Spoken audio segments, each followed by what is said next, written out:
ឈ្នះ17ចាញ់3ស្មើ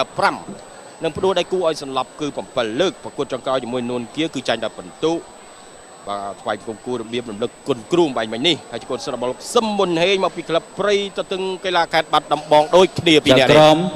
ត្រៀមមួយពលឺសាមគ្គីខេត្តបាត់ដំបងបាទគូពិសេសទី3ទឹកទី1ព្រៃទៅទឹងបាទព្រៃទៅទឹងបាទមិនមែនមកពីខេត្តទេគឺក្លឹបកតុយរបស់គេគឺបាត់ដំបងដូចគ្នាតែខេត្តមួយកំពុងធំហ៎ចង់ស៊ីដាច់ខេត្តចង់ស៊ីដាច់ខេត្ត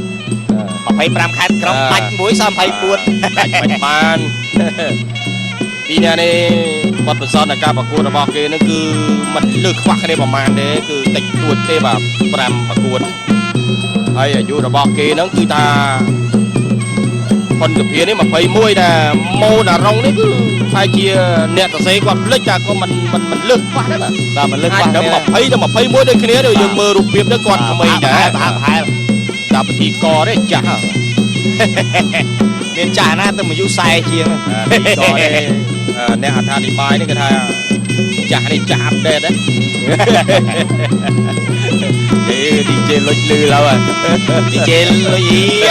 ពីរអ្នកនេះចាស់អាចចាស់គេមិនដឹងមកផងបាទទឹកទី1ក៏ចាប់ផ្ដើមដែរ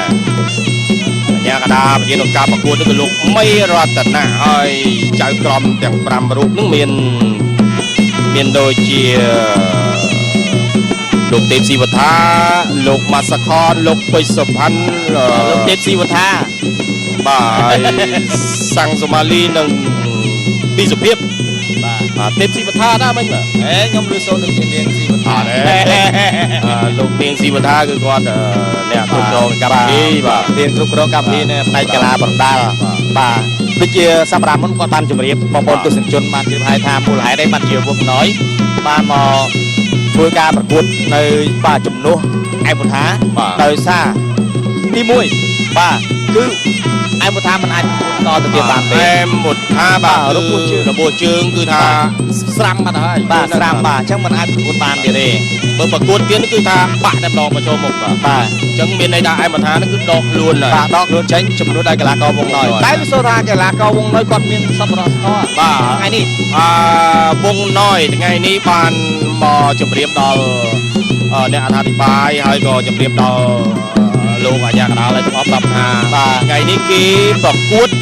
បាទតម្លៃខ្លួនរបស់គេគឺពាក់កណ្ដាលគឺគេទុក50%បាទបរិច្ចាគថាបរិច្ចាគឲ្យឯបន្ថាបាទ 50% តែម្ដងបាទចឹងបាទមួយប្រកួតរបស់គេនេះបាទមួយប្រកួតនេះបាទហើយក៏សូមអរគុណដល់កីឡាករវងណយថាទឹកចិត្តស្រឡាញ់កីឡាករដូចគ្នាបាទទឹកចិត្តបាទស្រឡាញ់កីឡាករមិត្តរួមអាជីពបាទហើយបន្តិចទៀតខ្ញុំបាននឹងធ្វើការសម្ភាសអំពីទឹកចិត្តរបស់វងណយឡើងនៅលើសង្គ្រាមប្រកួតគាត់មានអអន់សពុនចិត្តអីនៅពេលដែលទទួលមកដាក់បាក់ពីឯមុថាបានមួយបន្ទូឲ្យ KO ទេបាទ KO ទៀតបើចាញ់ដល់បន្ទុកមិនសូវទេចាញ់ឲ្យបន្ទុក KO បាទចប់មិនធម្មតាទេចាញ់រៀងបន្តិចណាបាទហើយរូបភាពបានវិលត្រឡប់មកវិញនៅទឹកចេញក្រៅបាទអ្នកឲ្យទឹកចេញគូពិសេសទី3ទឹកទី2បាទអ្នកឲ្យទឹកមិនមែនអ្នកមុជទឹកទេបាទ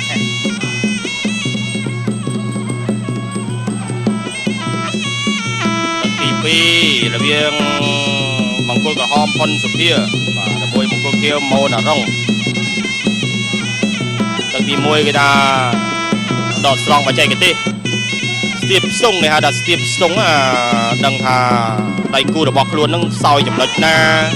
បាទអន់ចំណុចណាឥឡូវជាមួយទឹកទី2នេះមិនទាន់ដឹងទេឬក៏នៅស្ទាបស្ទង់ទៀតឬក៏យ៉ាងណាបាទការប្រកួតមាន5ទឹក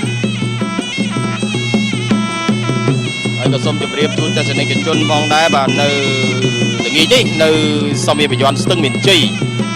បាទមានការប្រកួតមិត្តភាពអន្តរជាតិ2គូបាទគឺអ្នកបណ្ដាលលោកក្រោយជុនចន្ទៈជាម្ចាស់ខ្សែកវ៉ាត់លីអូរដូវកាលទីថ្មីនេះទើបទទួលបាននេះគឺគេធ្វើការប្រកួតមិត្តភាពអន្តរជាតិជាមួយនឹងកីឡាករថៃហើយមកគូទៀតនោះគឺផលសុភ័ណ្ឌបាទអ្នកបណ្ដាលមកពីក្លឹបតាឡៃតម្រៃមានរិទ្ធនឹងជួបជាមួយថៃល្ងាចនេះដូចគ្នានៅ សងវាបយ័នស្ទឹងមានជ័យវេលាម៉ោង6ល្ងាចនេះបាទដូច្នេះសូមបងប្អូនរស់រាន់បាទបញ្ញាបញ្ញាទៅបាទទស្សនាឲ្យបានមុនម៉ោង5កន្លះបាទឥឡូវនេះប្រហែលជាតាមខ្ញុំគិតប្រហែលជាណែនម្ដាហើយព្រោះ idol របស់គេប្រកួតគឺថាដឹងតាណែនហើយផលសភ័ណ្ឌឡៅចន្ទ្រានេះក៏ថាសឹងតែកន្លះគ្មានកន្លែងអង្គុយបាទហើយនៅសប្តាហ៍ក្រោយនៅសវៀនបយ័នស្ទឹងមានជ័យដដែលបាទគឺការប្រកួតមាន2គូដូចគ្នាបាទគឺច័ន្ទស៊ីណាតអ្នកបដាល់មកពីក្លឹបលរត់មានជ័យបាទជួបជាមួយថៃហើយនឹងមួយគូទៀតគឺឡៅចន្ទ្រាបាទសប្តាហ៍ក្រោយនៅសង្វៀនបយ័នស្ទឹងមានជ័យ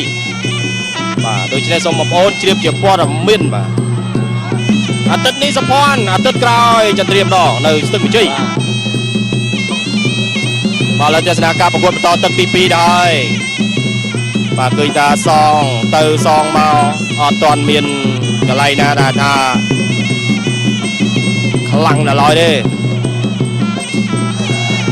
ធនសភាបង្គោលក្រហមមិនមែនធនសភាទេបាទធនសភាគឺអាញាកដាលបាទធនសភាគឺជាអ្នកបណ្ដាលបាទអាញាសុភាបាទធនសភាក៏អ្នកបណ្ដាលហើយពីមុនតែឥឡូវអាញាកដាលហើយឥឡូវអ្នកដាល់បានណាអ្នកដាល់លើក្រៅបាទទាត់មកជើងស្ដាំរបស់ធនសភាណារុងក៏សងមកវិញដែរណារុងមានកម្ពស់ខ្ពស់ជាងបាទបាទមកដៃស្ដាំចុងក្រោយរបស់ម៉ូណារុងបាទចាប់ទឹកទី2របស់ស្រាបៀលីអូនៅពេលឥឡូវនេះលោកអ្នកនឹងឈ្នះរង្វាន់ Mazda ស៊េរីថ្មី CX-5 ម៉ូតូ Honda ដើមឆ្នាំ2017ជាច្រើនរង្វាន់ទៀតផងបាទឥឡូវបន្តការប្រកួតនៅលើសង្វៀនប្រកួត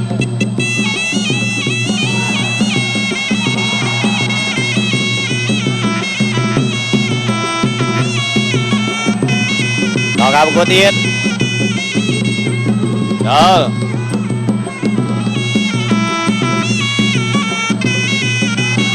សូមពៀតទាត់បាទណារងទាត់ឆ្វេងវាវាសងវាពីបេដៃទៅលើតៃមុខណារងវាសងគ្នាម្នាក់ម្ដាយទាត់ឆ្វេងមួយទៀត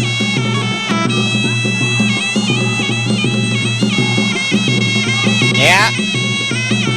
ណារងដើរចូលវាស្ដាំម្នាក់ម្ដាយខោរៀងខ្លួនដកកលៀមបន្តិចវាស្ដាំម្ដាយទៀតបាទលោកមេរតនៈជាអ្នកបញ្ជើងនៅក្នុងការប្រកួតធាក់មួយជើងរបស់ណារងធាក់ទាត់មួយជើងទៀតរបស់ណារងបាទសភាកិច្ចផុតសភាអោនវាក្លាប់ពោះវាស្ដាំម្ដាយទៀតវាស្ដាំម្ដាយទៀតរបស់ណារងទាត់ឆ្វេងមួយល្អមែនតើរបស់បាទសុភាអត់អីទេណារងបង្គោលគេដើរចូលស្ទុះចូលជង្គង់ហោះមួយល្អមែនតើឡើងជង្គង់មួយទៀតរបស់ណារងត្រូវសុភាកាច់ផ្ដួលយ៉ាមួយជើងទៀតរបស់ណារងបណ្ដាសុភាចូលគៀក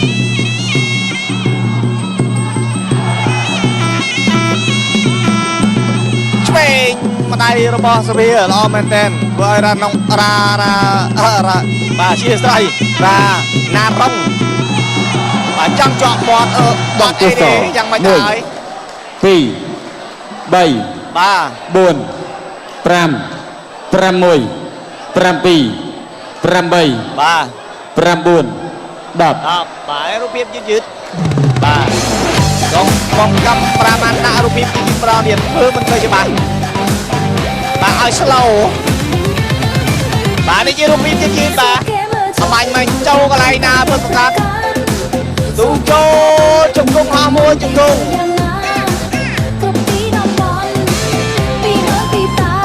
អូចូលជង្គង់ហោះនេះហើយធ្វើឲ្យបាទសុភាស្លាប់តារង